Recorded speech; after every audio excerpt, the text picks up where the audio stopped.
What it do, P-Town crew? All right, Barbenheimer. Okay, if you haven't been online, then, or I guess yeah, unless you haven't been online, you know about the phenomenon of Barbenheimer, the meme that took the world by storm. And so, with Christopher Nolan being one of my all-time favorite directors ever, top five easily, maybe possibly top three. I wanted to eventually, at one point, to coincide with the release of Oppenheimer, his new movie, as you know, to do a video ranking all of Christopher Nolan's movies. So, with him being my favorite director, I've seen all of his movies at this point, and I was more motivated after Oppenheimer to go ahead and finish the ones that I haven't seen yet, as well as rewatch a few more. And now I have, to me, a pretty comfortable ranking of all 12 of Christopher Nolan's feature films. So, yeah, we're going to this list. This is just my opinion, not anyone else's, mine and mine only. If you have your own opinion about your ranking of Christopher Nolan movies, go ahead and leave them down below. Let's get excited about a movie video. I had a lot of fun making this, and I'm going to have some fun talking about it. So, at number 12, we're going to jump right in. Number 12 on this list, we're starting with Christopher Nolan's debut movie, and that's Following. So, Following is my least favorite Christopher Nolan movie. The premise, in case you don't know, because I feel like probably the least amount of people have seen this. If you're not a Christopher Nolan fan, but it's pretty much about this writer who kind of follows people around. He follows strangers, follows them to various places, learns about them, etc. He's an aspiring writer, and then he follows the wrong person, and then gets caught up in this, whole crime narrative. All right. So that's just a very vague way to explain it. So it's Christopher Nolan's debut feature, and you can kind of tell there's definitely some merits of the great filmmaker that we know and love in this movie.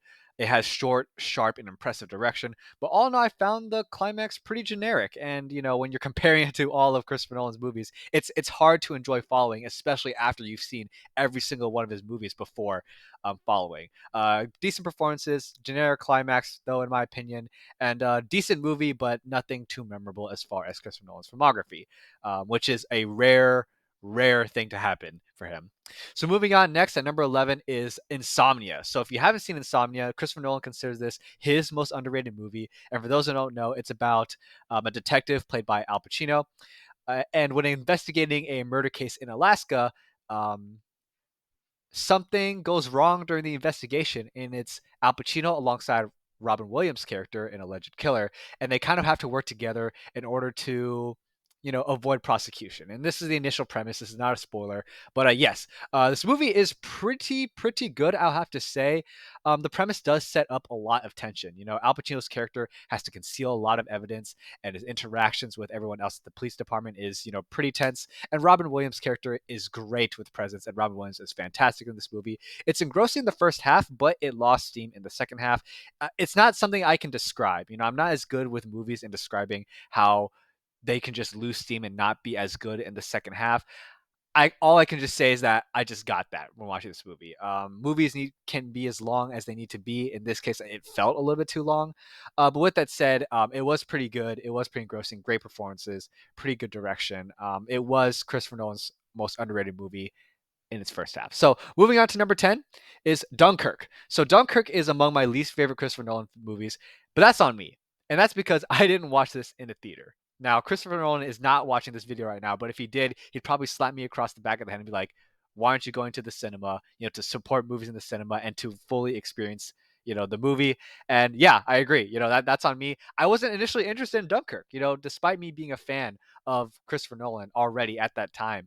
I just wasn't interested in this movie for whatever reason. I guess I wanted something more like Inception. I wanted something more like Interstellar, and didn't really. So yeah. Point is, I watched this on my TV. Years down the road. I think in like 2020, and obviously it's not the full Tenet or not Tenet Dunkirk experience. Okay, this movie does have some pretty thrilling set pieces, a very claustrophobic atmosphere, and some pretty intense scenes. But yeah, you need to watch.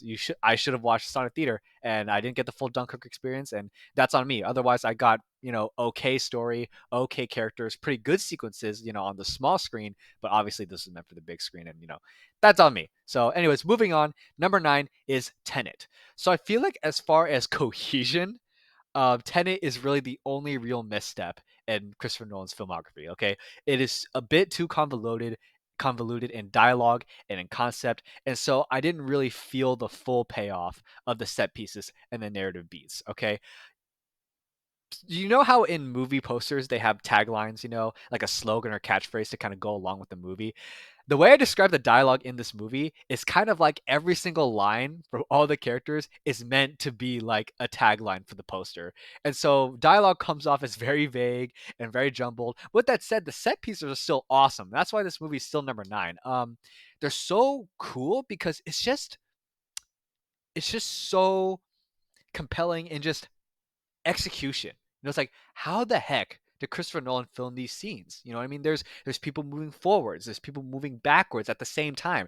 Objects are moving forward and backwards. They're sometimes they're interacting with each other simultaneously, with one thing moving forward, another thing moving backward. People are interacting. Explosions are happening in forwards, while also other explosions happening in reverse. And I'm just like, how the heck did they film this? How did they speak? How did they interact with each other? Nolan, how the heck did you craft this movie? And that's a part of the reason why this movie is so compelling to me.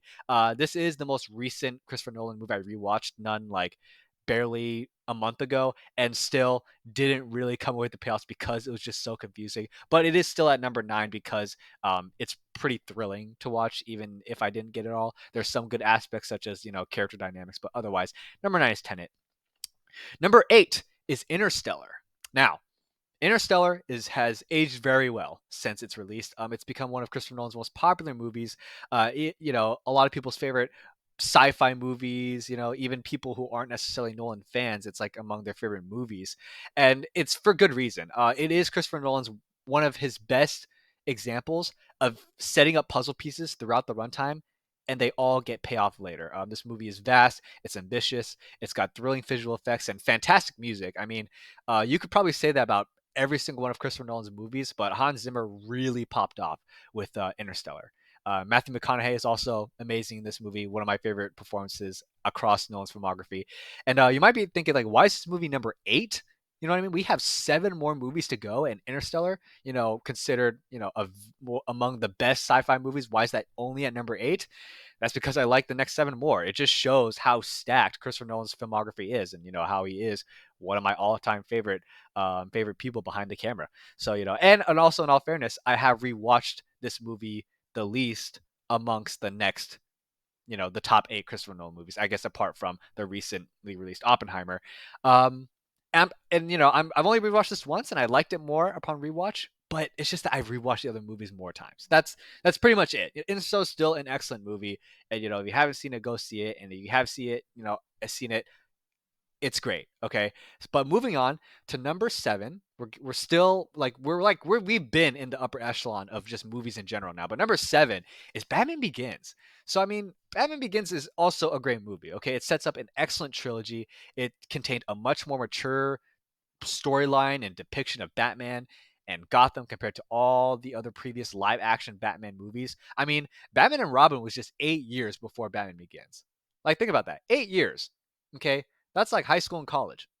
Between then, this and then Batman and Robin. Anyways, Batman Begins was an exciting origin story for Batman. It portrayed both Bruce Wayne and Batman as kind of like separate but their own characters. Like, they're you can't think of one without the other, but you can definitely consider them their own unique depictions. Nolan was coming into his own for creating great and captivating set pieces. I adore Christian Bale's Batman. I surprisingly adored Liam Neeson as Ra's al Ghul.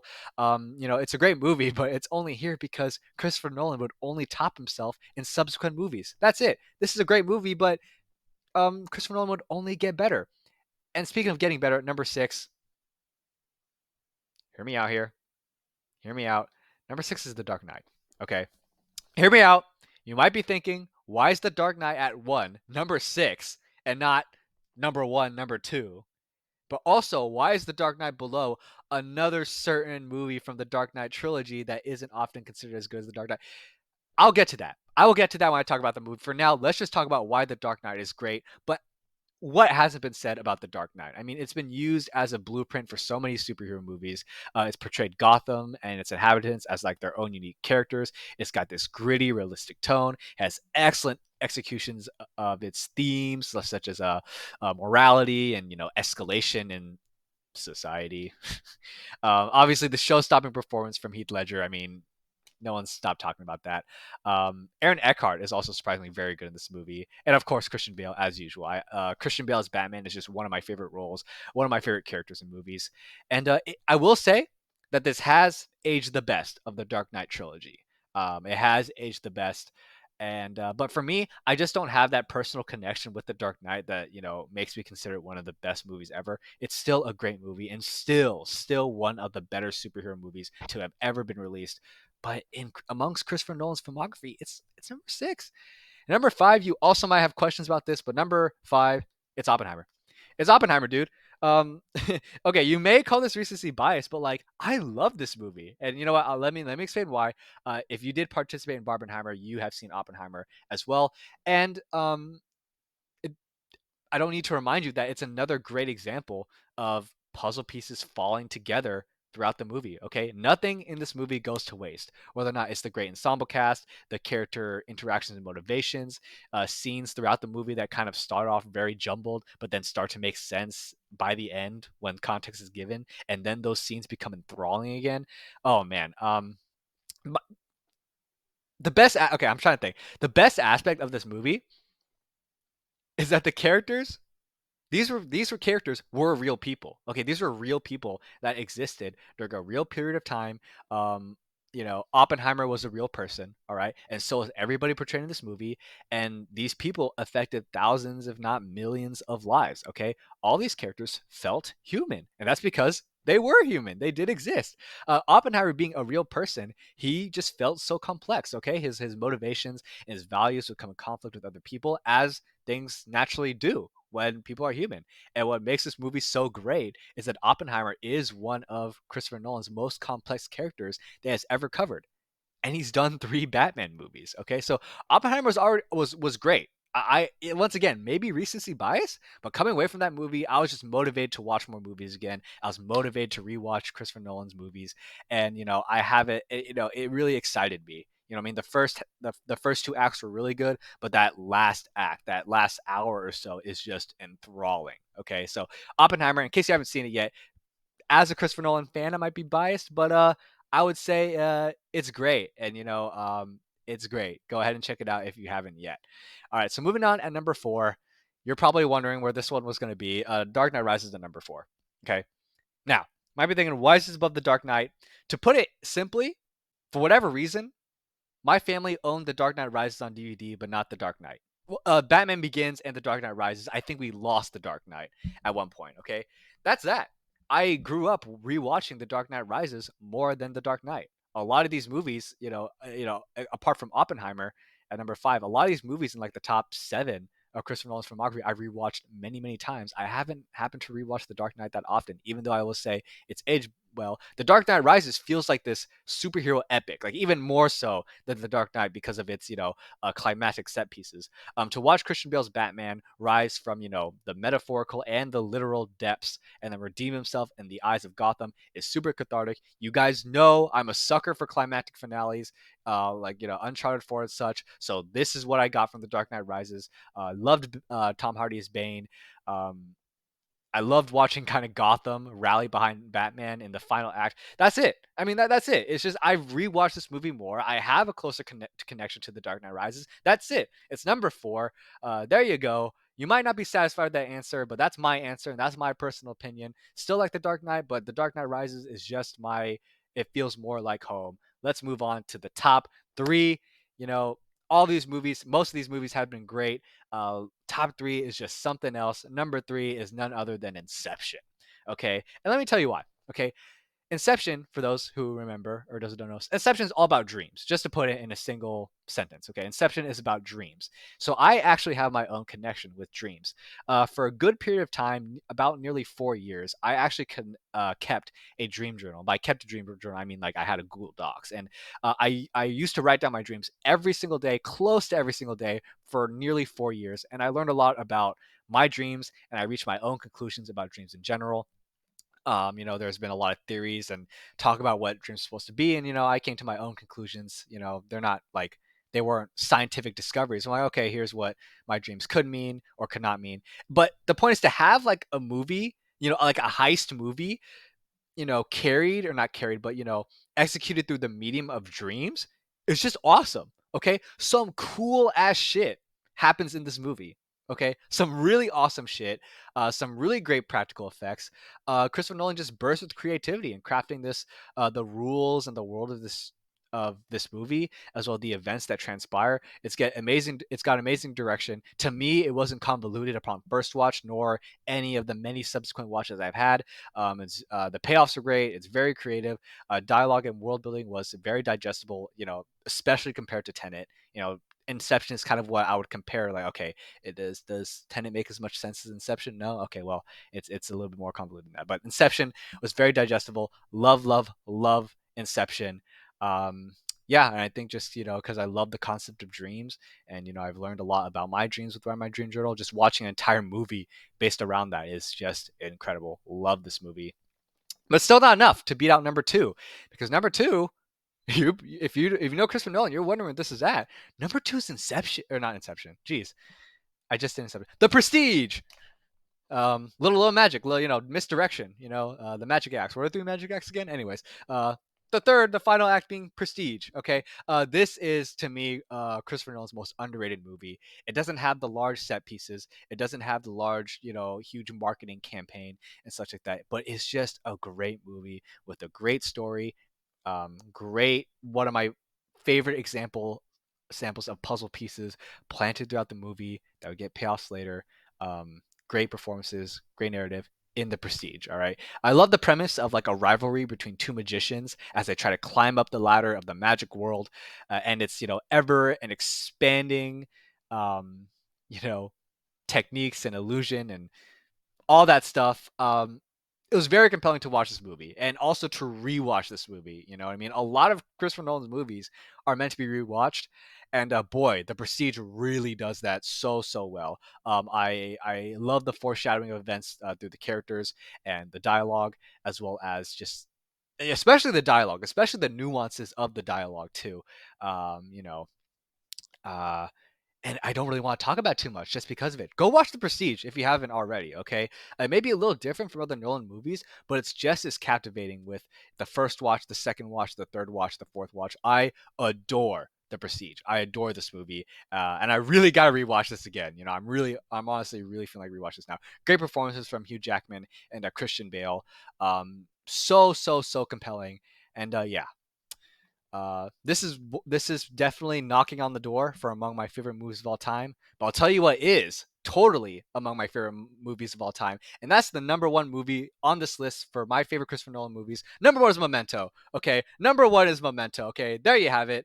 You probably saw this coming. If it wasn't The Dark Knight, it was gonna be Memento. There you have it. Memento is just the movie that keeps on giving. That's how I can describe Memento. Okay, it is so creative and how this movie portrays, I guess, the experience of someone with short-term memory loss. Guy Pearce, who plays Leonard in this movie, is amazing, and so because this movie kind of emulates the experience of someone having short-term memory loss, um, as Leonard is trying to put the pieces of the mystery of who killed his wife together. The movie is structured in a way where the audience is going through that same experience. Okay, so for those who don't know, this movie primarily moves backwards. So when you begin the movie, the first scene that plays is actually the end of the story, and then it slowly plays backwards with some scenes spliced in between that are moving forwards. But point is, it's hard to describe, but we are placed into scenes after what happened, when they just happened, or in like the middle of the scenes. And the audience, alongside Leonard, the main character, gets to try to figure out, alongside Leonard, what has transpired. Like when you have short term memory loss, you might be doing something and you just forget and you're just in the middle of something, right? I'm sure that many people have had that same experience too when they're, doing something like, wait, what was I doing? That, that feeling, that experience is this entire runtime. Okay. Um, each scene, every single scene is a payoff. Okay. Each scene that plays after the next is giving context to the scene prior. And we get that payoff throughout the entire runtime. You know that TikTok audio where it's like, it's like a reward. You know, that's this movie. Like every single time you watch a scene and you see Leonard in the middle of something, like, okay, why did that person say this? Why did that person do that? Why did they start laughing? And you go to the next scene, which is going backwards, like, oh, that's what happened. You know, there's an example where, you know, Leonard's character drinks from a cup and then someone in the bar laughs at him. Okay, and you're just like, okay, why did he laugh at him? And then when the next scene happens, you realize that the bartender spat in his cup to kind of test his short-term memory. Like, oh my goodness, that's why the guy laughed earlier. It's wholly unique. This movie's wholly unique and so created. I'm just appalled at how Christopher Nolan was able to craft this unique and complex structure in only his second feature film. And while the structure is something that the audience is able to pick up on throughout the runtime, the way that scenes are organized chronologically, you know, moving backwards, is just amazing filmmaking. I mean, rewatching this movie never gets old. The first time I watched it, it was just completely enthralling. And every single time I rewatch this movie, I'm just learning more. I'm just constantly rewarded. Okay, it is, just instant dopamine with each scene. Like, oh my goodness, that's why. Oh, this scene starts off, he's running. Why is he running? And you're just like, oh my goodness, he's being chased by someone. Why is he being chased by someone? Next scene, going backwards. Oh my goodness, that's why he's being chased by that person. It's just go rewatch or go watch Memento if you haven't already. And if you and it, this movie's amazing. There you have it. This is my top 12 Christopher Nolan, not top 12, but this is my ranking of Christopher Nolan movies. Memento being one of my all-time favorites, absolutely. And yeah, so go ahead and let me down below your favorite Christopher Nolan movies. What are your favorite Christopher Nolan movies? How would you rank his filmography? How'd you like Oppenheimer? Did you prefer Barbie? Did you prefer Oppenheimer? Go ahead and let me know down below your opinions on Christopher Nolan. And yeah, go ahead and subscribe for some more movie videos in the future. And yeah, thank you all for watching, and I'll catch you later.